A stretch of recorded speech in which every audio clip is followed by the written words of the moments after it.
begal saka Wurawali Kyai Sagotra ing bumi Mataram ngungak carita kawuri taun 1929 ing Brangkulon srengenge surem bumi mubeng mung kari sisaning sorot saiki wis nglewang lakuning alam wis kaya tinata tatananing lagu kabeh dadi perlambang dumadining lelakon jagat saya peteng patang dina dan Warlesus kaya bisa bedol gunung Mahameru giris miris para kawula negara awit sinerang pagebluk mayangkara para ratu telukan sami mbalela medang bengkah sakpatine ratu Dyahwawa kanggo cures resuh hideping tekad sang patih sindok ya sang sawung laga sigra mlajar mangitaning bumi anjuk ladang wengi sing kahanan kaya ing bumi Mataram kaya-kaya arsa diwalik dening Kang Murbeng jagat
menawi dipun terus-terusaken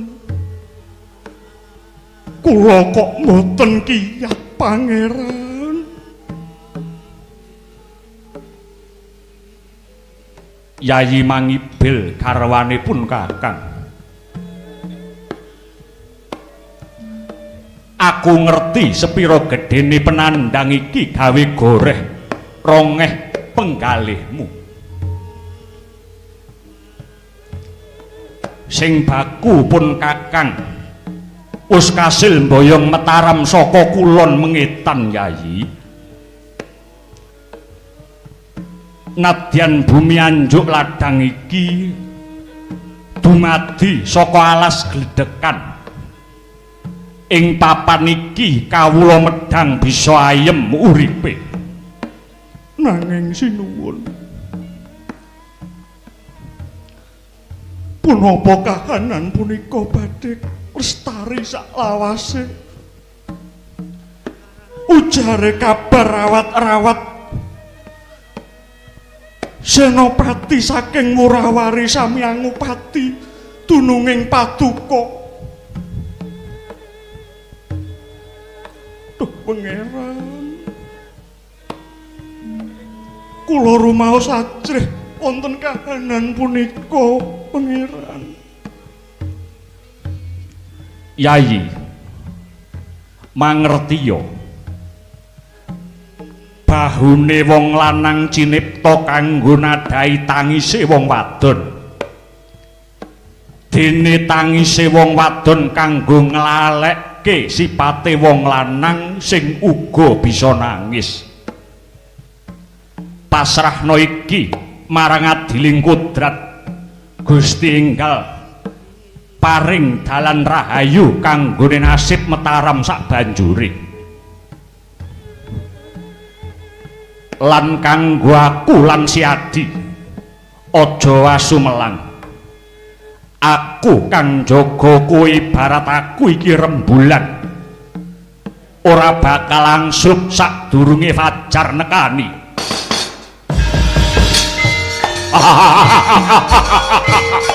Hey!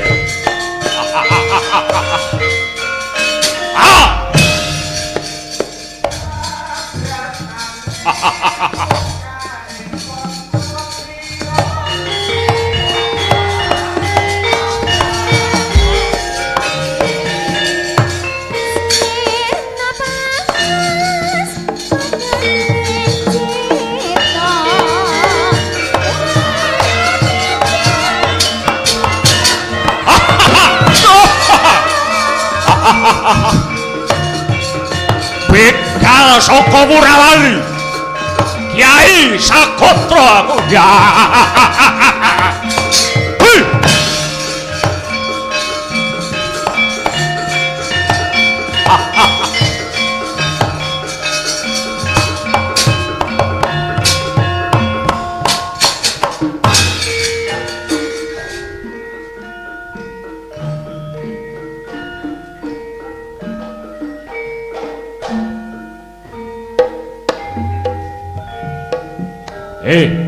Wadya Sriwijaya lan Wurawari manunggal dadi siji.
Pranyata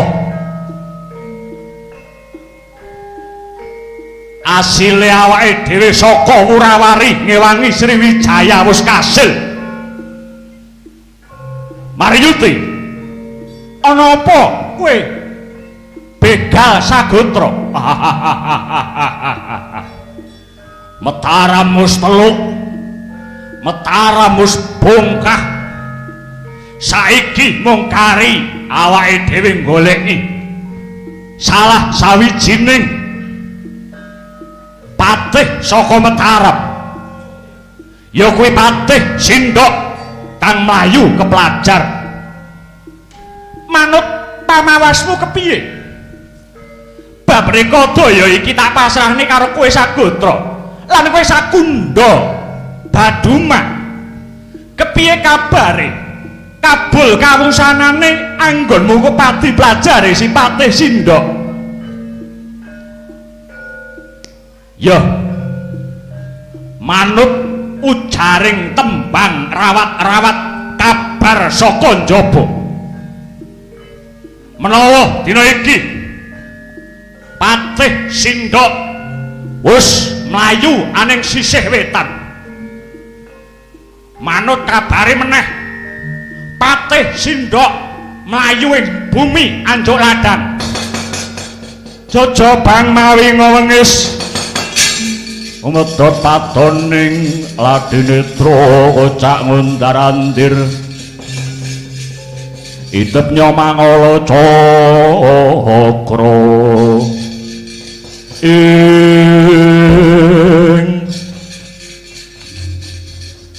ora kenyono-nyono kaya ngono kuwi Sagotra lan kowe Sakunda lan Baduma.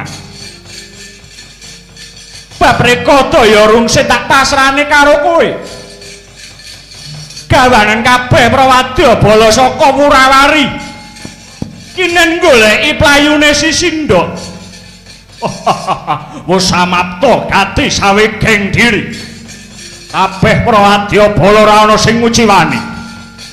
Aja dadak kesuwen dina iki enggal digodhak playune Sindok mengetan. Iya.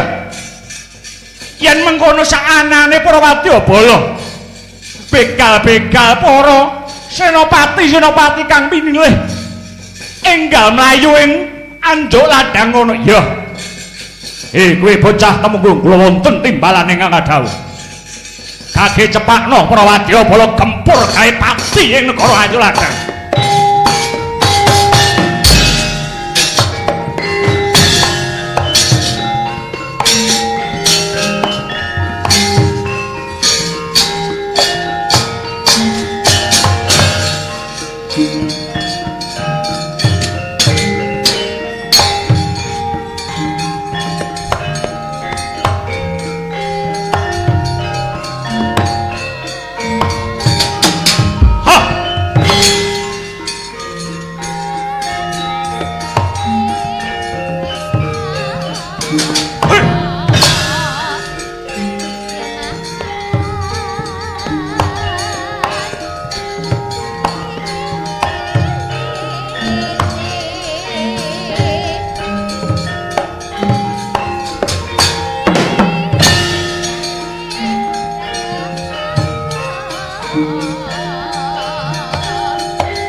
maju.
Yang ngareka jedul saka Brangwetan. Hanyarengi manuk kutut ingkang ngayer anggung tanpa kendhat. Lah punika ta minangka purwakaning kandha ing bumi Anjuk Ladang wastane.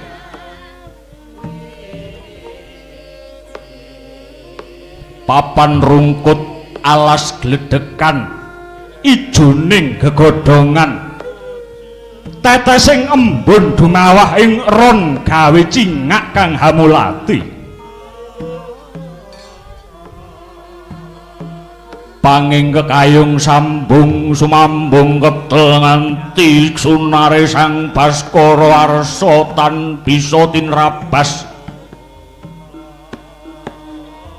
banyu grojokan mili saka sumbere tumuju ing hilir kaya-kaya gawe swara kang ngayemake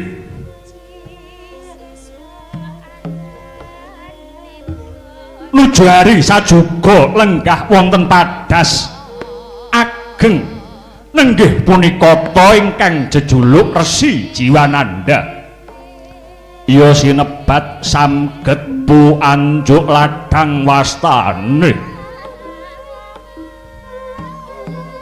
dasar ingkang asta kuncaraning bumi Anjuk Ladang mila sinebat Anjuk Ladang labet anggadhahi jiwa kang agung lan tebing panggrahita kebak ing saking ilmu yen ana perkara amung sinamun ing samudana sesadone adu manis dene Anjuk Ladang mengkuwerdi lemah ingkang sinunggi inggil lemah ingkang diolah lan lemah ingkang dimulyake sinten ta ingkang marak mangarsa nenggih sang Mapatih Sindok ya sang Sawung Laga wis sawetara wektu Sindok ya sang Sawung Laga dumunung ing bumi Anjuk Ladang ngupaya swaka lan ngreka upaya supados saged antrosaken paprintahan Mataram. Sang Anjuk Ladang paring pengayoman sedaya den cukupi sandang mewah pangan lan saha papan. Kawula Anjuk Ladang samya olah gladen perang kagem ngadepi mengsah ingkang sewayah-wayah ngebak ing jurit. Wauta kaya mangkono pangluciptaning driya kang dereng kawiyos ing lisan.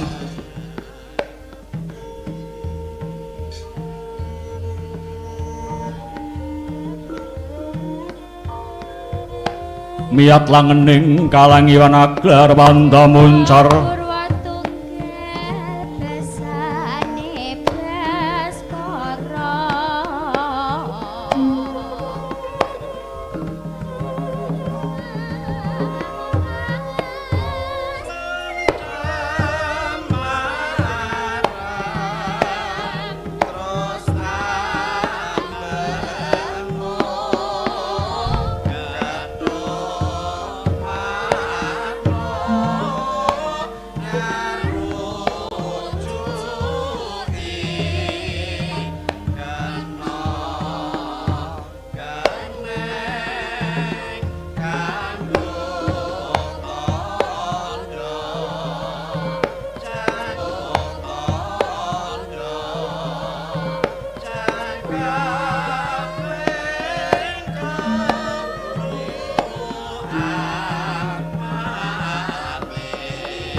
Anjrah ingkang Puspitorum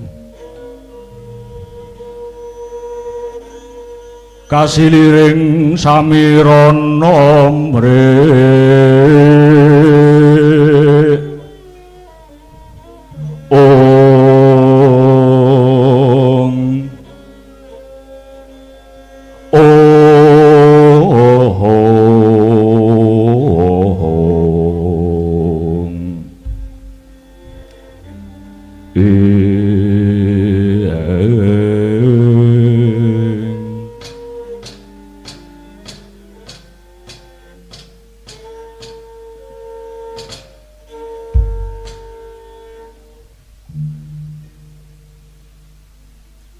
Udakara sampun sawetawis dinten anggen kula mesanggrahing bumi Anjuk Ladang mriki.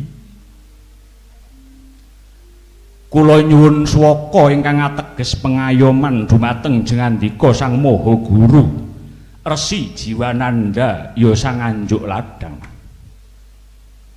Ngaturaken diagung pangaksama menawi solah bawa kula sanget damel repoting Sang Maha Guru.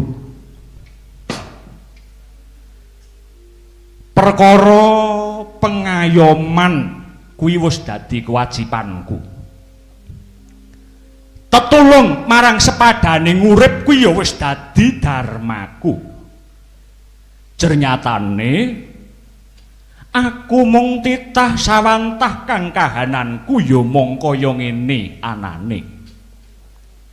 Sing tak duweni kudu bisa piguna tumrap bebrayan agung. Ngaturaken gunging panuwun. Rumaos bombong kula gadah guru ingkang sok glogok ilmu saha piwulangipun.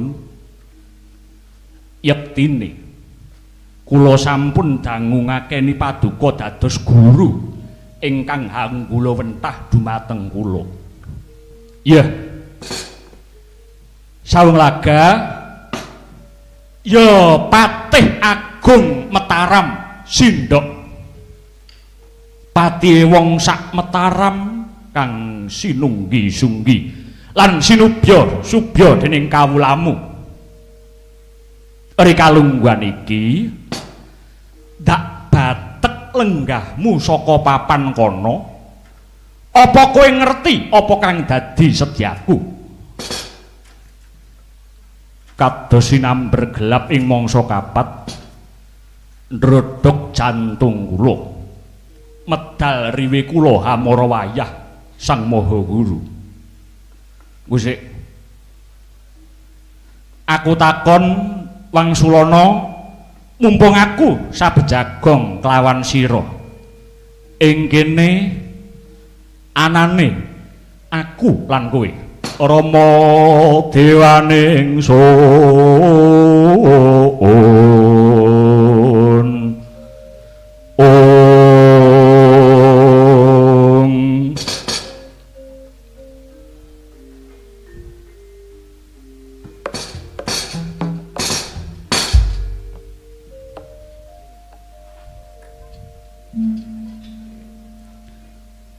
Kowe wis dadi muridku pirang taun? Nuwun sewu. Rikala semanten uda kawis kalih taun kula meguru wonten mriki. Lajeng kula suwita wonten kraton dados pangembating praja wonten mrika.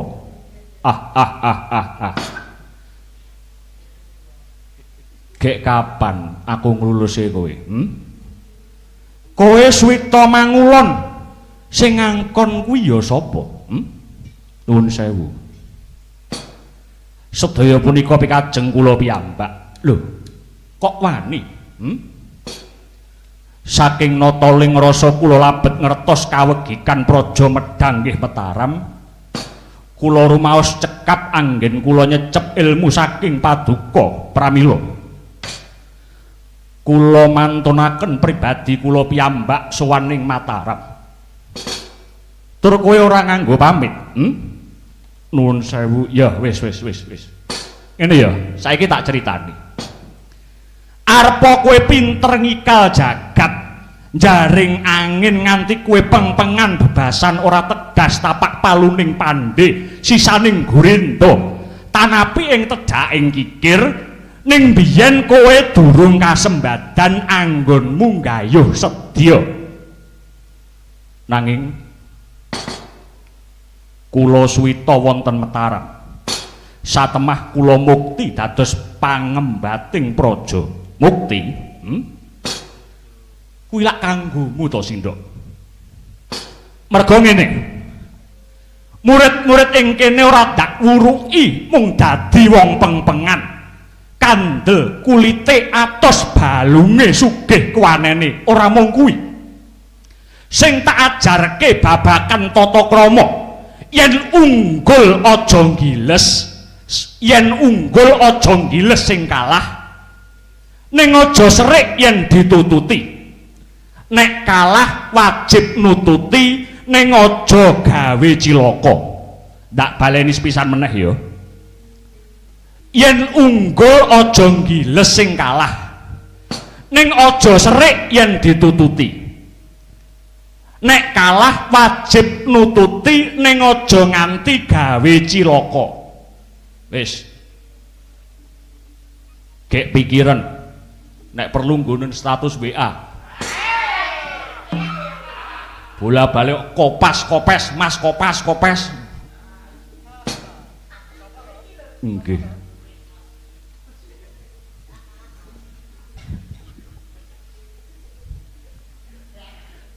Wong pinter kuwi ngene. Pinter apa bodoh kuwi ngene. Jenise lan werna-wernane tak duduhi ya, Sindok. Wong pinter sing gelem njaluk penemuning liyan kuwi klebu menungsa wutuh. Wong pinter sing emoh njaluk penemuning liyan kuwi jenenge setengah menungsa. Ning yen wong bodho ora gelem njaluk penemuning liyan kuwi durung manungsa. Ngerti? Mula yen aku kok pameri kamuktenmu kaya ngono, kadigdayanmu kaya ngono, aku ora nggumun, aku ora sulap. Merga kowe kuwi ora duwe cak-cakan tata krama kanggoku. Satriya kuwi pinter, kudu pinter.